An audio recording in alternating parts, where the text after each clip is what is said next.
Good evening student, मैं आशुतोष मिश्रा आज आप लोगों को क्लास 12 की फिजिक्स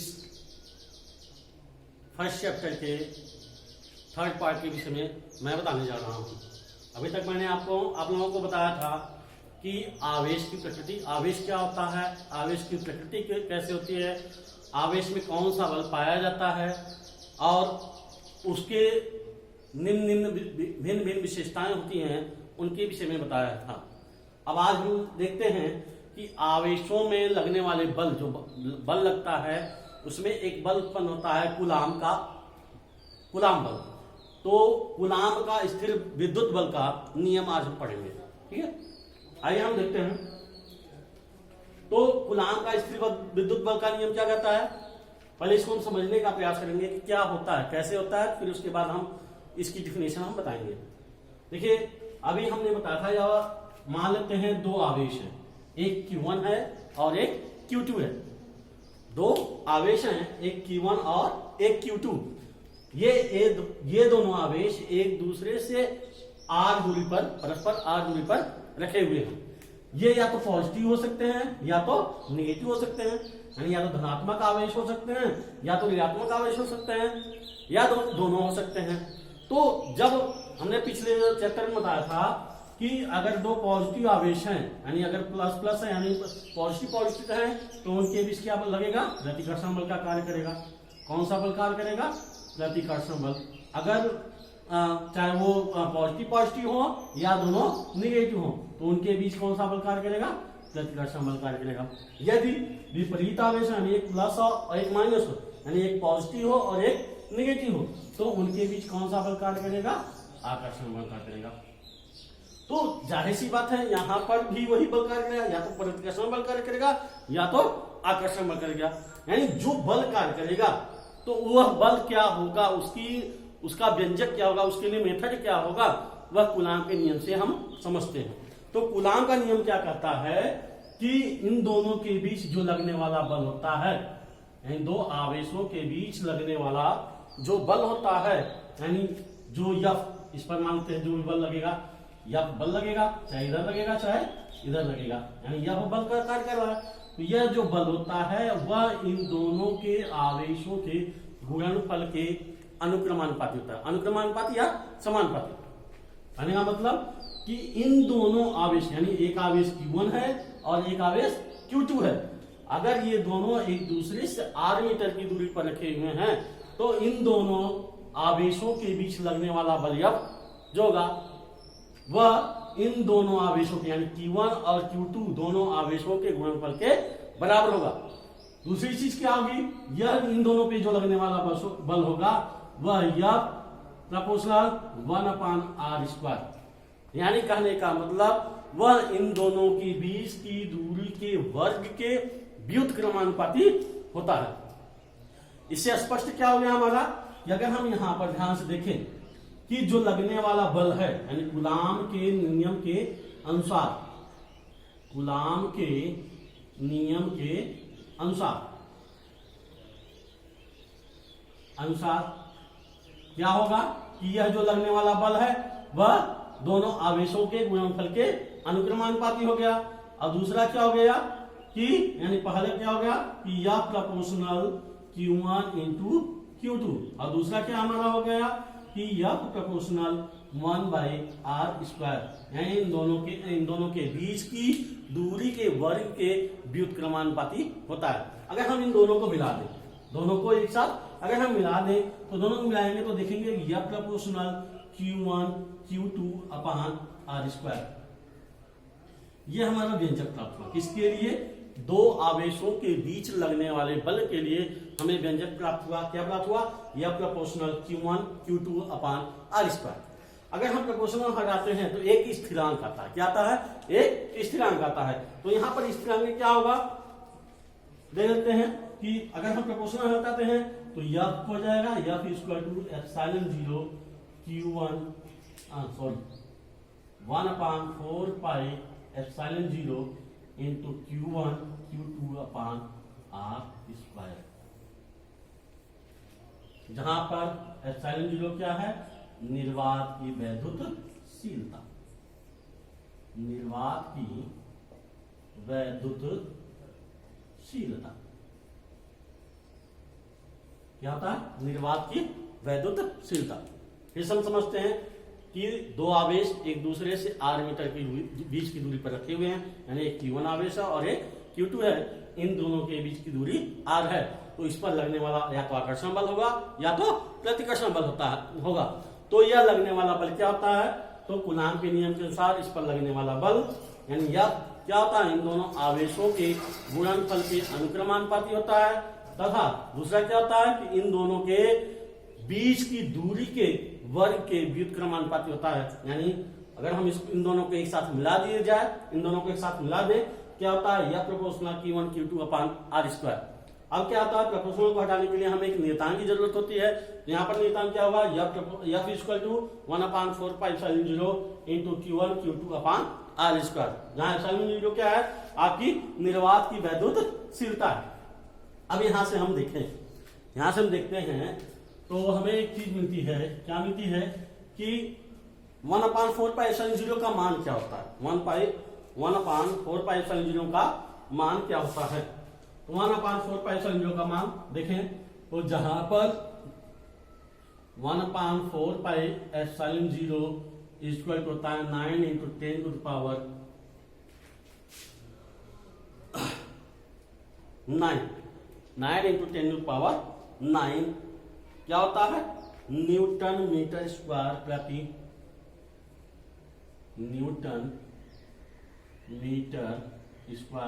प्रति कूलाम स्क्वायर। अब बात आती है कि हम इसका मात्रक कैसे निकालें। तो यहां से अगर हम देखें मात्रक कैसे ज्ञात हुआ कि यह एप्सिलॉन निकालना है, निर्वात की वैद्युतशीलता। तो टोटल हमारा क्या माना? 1/4π0। अगर हम यहां से इसी इक्वेशन यानी इस इक्वेशन नंबर अगर हम इसको मान लें थर्ड मान लें, तो इक्वेशन नंबर थर्ड के अनुसार हम अगर देखेंगे तो 1/4π0 इक्वल टू क्या हो जाएगा हमारा? F/r² by Q1 Q2। यानी कहने का मतलब यह क्या है? हमारा बल है। यह क्या है? बल है। तो बल का मात्रक क्या होता है? न्यूटन। r क्या हमारा है? दूरी। तो दूरी का मात्रक क्या हो गया? मीटर, यानी r स्क्वायर है तो मीटर स्क्वायर। और Q1 Q2 यानी आवेश का मात्रक क्या होता है? कूलाम, तो प्रति कूलाम स्क्वायर।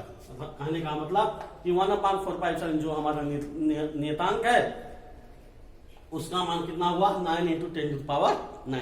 अब बात आती है इसमें कि एप्सिलॉन क्या है? एप्सिलॉन हमने बताया क्या कि निर्वात की वैद्युतशीलता है। क्या है? निर्वात की वैद्युतशीलता है। ठीक है, तो फिर से हम एक बात समझा दे रहे हैं।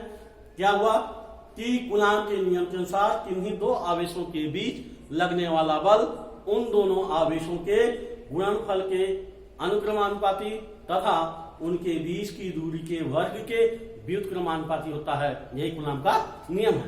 तो फिर से समझ लें तो यह प्रोपोर्शनल क्या हो गया? Q1 इंटू Q2 और यह प्रोपोर्शनल इक्वल 1/r स्क्वायर। दोनों को मिला देंगे तो यह proportional Q1 Q2 upon R square.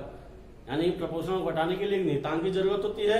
तो यह equal to 1/4π0 into Q1 Q2 upon R square. आइए अब हम आगे चलते हैं।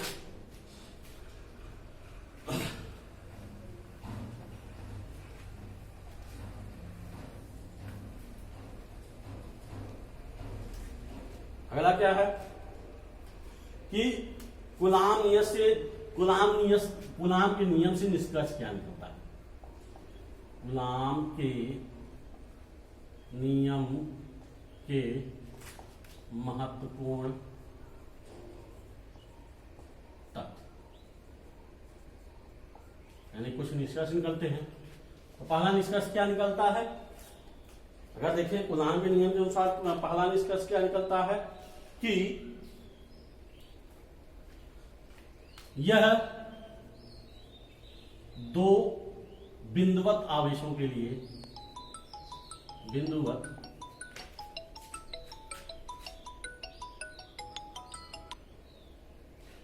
यह क्या होता है?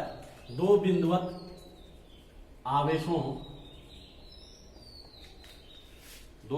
आवेशों के मध्य लागू होता है, मध्य लागू होता है। यानी दो आवेश रहेंगे तभी उनके बीच कार्य करेगा, अन्यथा वह कूलाम का नियम कार्य नहीं करेगा। ठीक है। दूसरा क्या होता है कि आवेशों के, दूसरा क्या होता है, आवेशों के गुणनफल के अनुक्रमानुपाती होता है, आवेशों के गुणनफल के अनुक्रमानुपाती होता है। तीसरी चीज क्या होती है कि आवेशों के बीच की दूरी के, आवेशों के बीच की दूरी के वर्ग के विरुद्ध क्रमानुपाती होता है।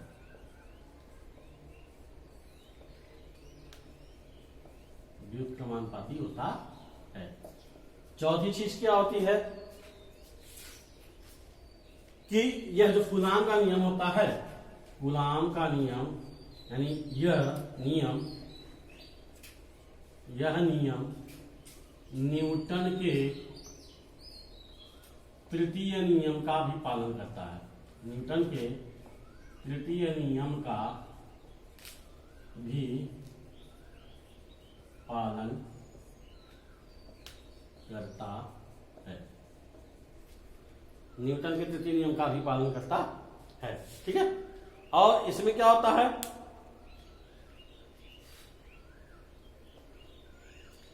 इसमें क्या होता है, आपने पढ़ा होगा कि गुरुत्वाकर्षण बल में, यानी इसमें, इस नियम में, इसमें आकर्षण और प्रतिकर्षण दोनों बल होते हैं। कौन से बल होते हैं, आकर्षण और प्रतिकर्षण दोनों बल होते हैं। जबकि गुरुत्वाकर्षण के नियम के अनुसार, गुरुत्वाकर्षण के नियम में अगर देखा जाए, पढ़े होंगे, तो उसमें क्या होता है, केवल प्रतिकर्षण बल ही कार्य करता है, वहां पर आकर्षण बल कार्य नहीं करता है। सॉरी, वहां पर आकर्षण बल कार्य करता है, प्रतिकर्षण बल कार्य नहीं करता है। लेकिन विद्युत में, यानी इलेक्ट्रिक चार्ज में अगर देखा जाए, आवेशों के बीच की बात की जाए, तो वहां पर आकर्षण और प्रतिकर्षण बल दोनों कार्य करते हैं। जबकि गुरुत्वाकर्षण क्या होता है, केवल आकर्षित करता है, यानी गुरुत्व बल क्या करता है, वस्तुओं को अपनी ओर आकर्षित करता है, न कि प्रतिकर्षित करता है। लेकिन इसके विपरीत विद्युत में क्या होता है, आवेशों के बीच आकर्षण और प्रतिकर्षण बल दोनों कार्य करते हैं। ठीक है। तो ये 5 टॉपिक हमारे कूलाम के नियम के महत्वपूर्ण टॉपिक थे, इसको आप लोग ध्यान रख लीजिएगा। और एक महत्वपूर्ण टॉपिक और क्या होता है कि जो विद्युत बल होता है, यानी ये जो कूलाम के नियम के अनुसार जो विद्युत बल होता है, वह गुरुत्व बल की तुलना में लगभग 10⁻40 गुना अधिक प्रबल होता है। कहने का मतलब, जो स्थिर विद्युत बल है, स्थिर विद्युत बल गुरुत्वीय बल की तुलना में, गुरुत्वीय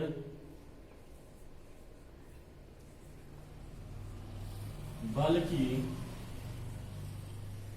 तुलना में कितना होता है, 10⁻40 गुना प्रबल होता है, 10⁻40 गुना प्रबल होता है।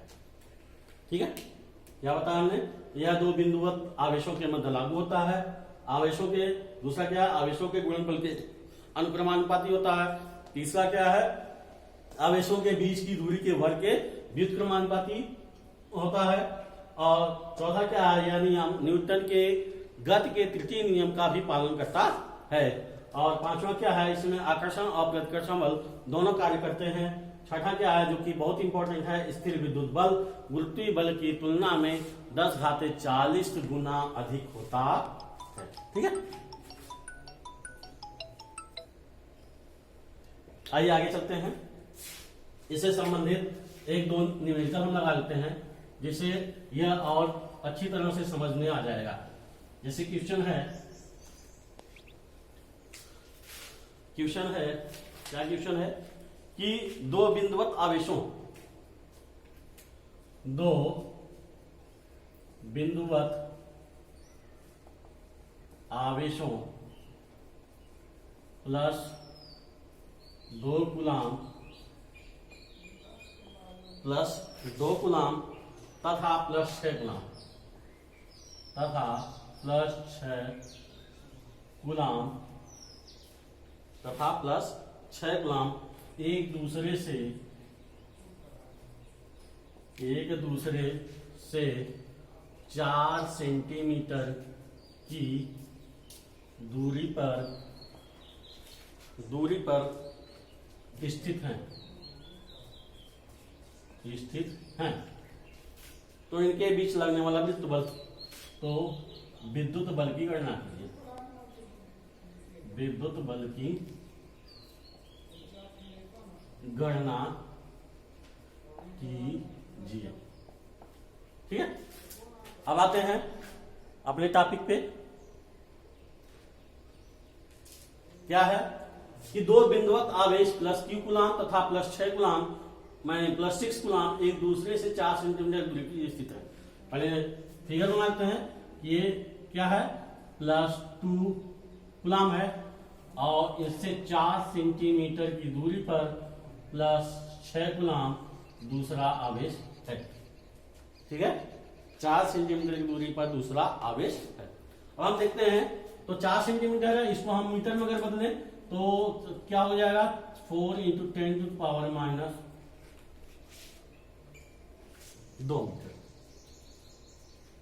ठीक है, क्या है, 2 कूलाम और यहां पर कितना है, 6 कूलाम।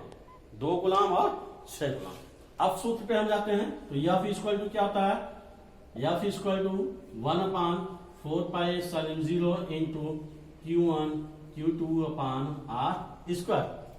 अब Q1 का मान कितना हो गया, Q1 अगर हम देखें तो प्लस 2 कूलाम हो गया और Q2 की बात करें तो कितना हो जाएगा, प्लस 6 कूलाम। तो F = क्या हो जाएगा, अब हमने बताया था 1/4πε0 की वैल्यू कितनी होती है, 9 × 10⁹ इंटू 9 × 10⁹ इंटू Q1 का मान कितना हो गया, 2 हो गया, Q2 का मान कितना हो गया, 6 हो गया, और r² यानी r की वैल्यू कितनी है, 4 × 10⁻²। तो 4 × 10⁻² का होल स्क्वायर, 4 × 10⁻² का होल स्क्वायर। अब हम दोनों को इसको हल करते हैं, तो हल करेंगे कितना हो गया, 6 2 यानी 6 × 12, 12 × 9 108 × 10⁹ 4 का वर्ग 4 × 16 मल्टीप्लाई बाई 10⁻² है, तो 10⁻² है, इसका वर्ग हो जाएगा 10⁻4।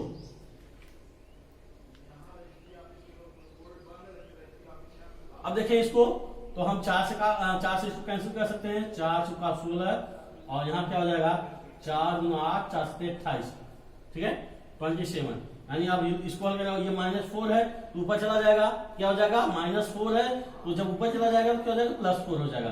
तो हम इसको निकाल देंगे, क्या हो जाएगा, तो F = 27/4 ×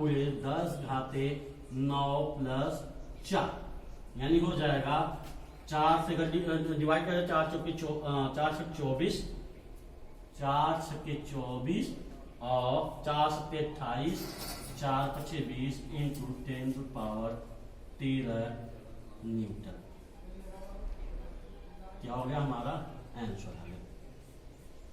ठीक है, अब फिर से हम देखते हैं इसको। क्या बताया हमने कि 2 बिंदुवत आवेश प्लस 2 कूलाम तथा प्लस 6 कूलाम एक दूसरे से 4 सेंटीमीटर की दूरी पर स्थित हैं, तो उनके बीच लगने वाला स्थिर विद्युत बल कितना होगा। हम फार्मूला जानते हैं, क्या, F = 1/4πε0 × Q1 Q2/r²।